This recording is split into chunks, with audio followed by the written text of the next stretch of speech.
किसी ने बहुत अच्छी बात कही है कि भोजन छोड़ दोगे तो जिंदा नहीं बचोगे और प्रार्थना छोड़ दोगे तो कहीं के नहीं बचोगे। नमस्ते दोस्तों, मैं हूं आकाश शर्मा। बाबा जी की कहानी है। इनका एक यूनिक स्टाइल था। ये जब भी भिक्षा मांगने जाते थे एक भजन गुनगुनाया करते थे, और जब भिक्षा मिल जाती थी या भिक्षा नहीं भी मिलती थी तो ये गाना गुनगुनाते हुए अपना अगले घर की तरफ बढ़ जाते थे। बाबा जी सुबह में भी भिक्षा मांगने जाते थे, शाम को भी जाते थे, लेकिन ऐसे बहुत कम घर होते थे जहाँ से उन्हें भिक्षा नहीं मिलती थी। अधिकतर घरों से उन्हें भिक्षा मिल ही जाती थी, क्योंकि वो बहुत सुंदर भजन गाते थे। रोज़ सुबह उठकर तपस्या करते थे, बीच में जब समय मिल जाता तब वो तपस्या करते थे। मतलब बहुत ज्ञानी महात्मा थे वो। एक बार वो ऐसे ही भिक्षा मांगने गए, एक घर के बाहर खड़े हुए थे। बहुत आलीशान सा घर था, और उसके घर के बाहर खड़े होकर भजन गाने लगे, अपनी प्रार्थना गाने लगे भगवान की।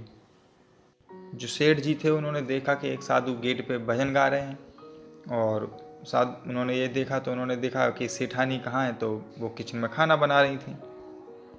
तो सेठ जी ने सोचा कि अभी भोजन बन रहा है, जब बन जाएगी तो खाना बनाकर ये दे देंगी। सेठ जी अपने काम में लग गए, व्यस्त हो गए। अब थोड़ा समय हो गया, बाहर से भजन गाने की आवाज़ आ रही थी।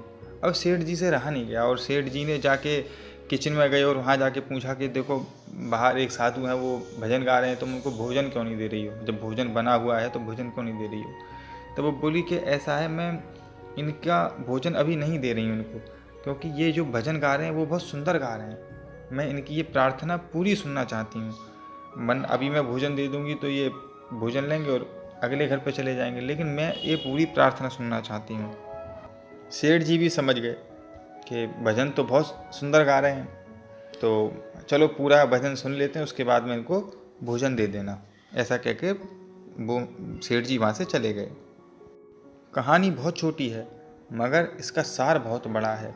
इसका सार ये है कि अगर आपको जीवन में कभी लग रहा है कि भगवान आपकी प्रार्थना नहीं सुन रहा है, भगवान ऊपर वाला आपकी नहीं सुन रहा है, तो क्या पता वो भी सेठानी की तरह इंतज़ार कर रहे हो कि आपकी प्रार्थना पूरी हो, पूरी बात सुनी जाए आपकी।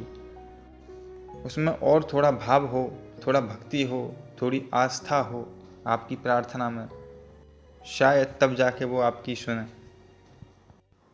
ज़िंदगी में बहुत बार होता है हमारे साथ, कोई टफ़ टाइम चलता है, बहुत बुरा वक्त आ जाता है, तो जैसे हम भोजन नहीं छोड़ते, नहाना नहीं छोड़ते, और भी जो देने कार्य वो नहीं छोड़ते, तो भजन भी नहीं छोड़ना चाहिए, प्रार्थना भी नहीं छोड़नी चाहिए। भगवान से प्रार्थना करते रहना चाहिए। ज़िंदगी में बहुत बार कठिन आ जाती हैं चीज़ें, लेकिन हमें प्रार्थना करते रहना है, भगवान में भक्ति करते रहना है, ध्यान लगाते रहना है। ज़िंदगी में सब कुछ अच्छा अच्छा होगा।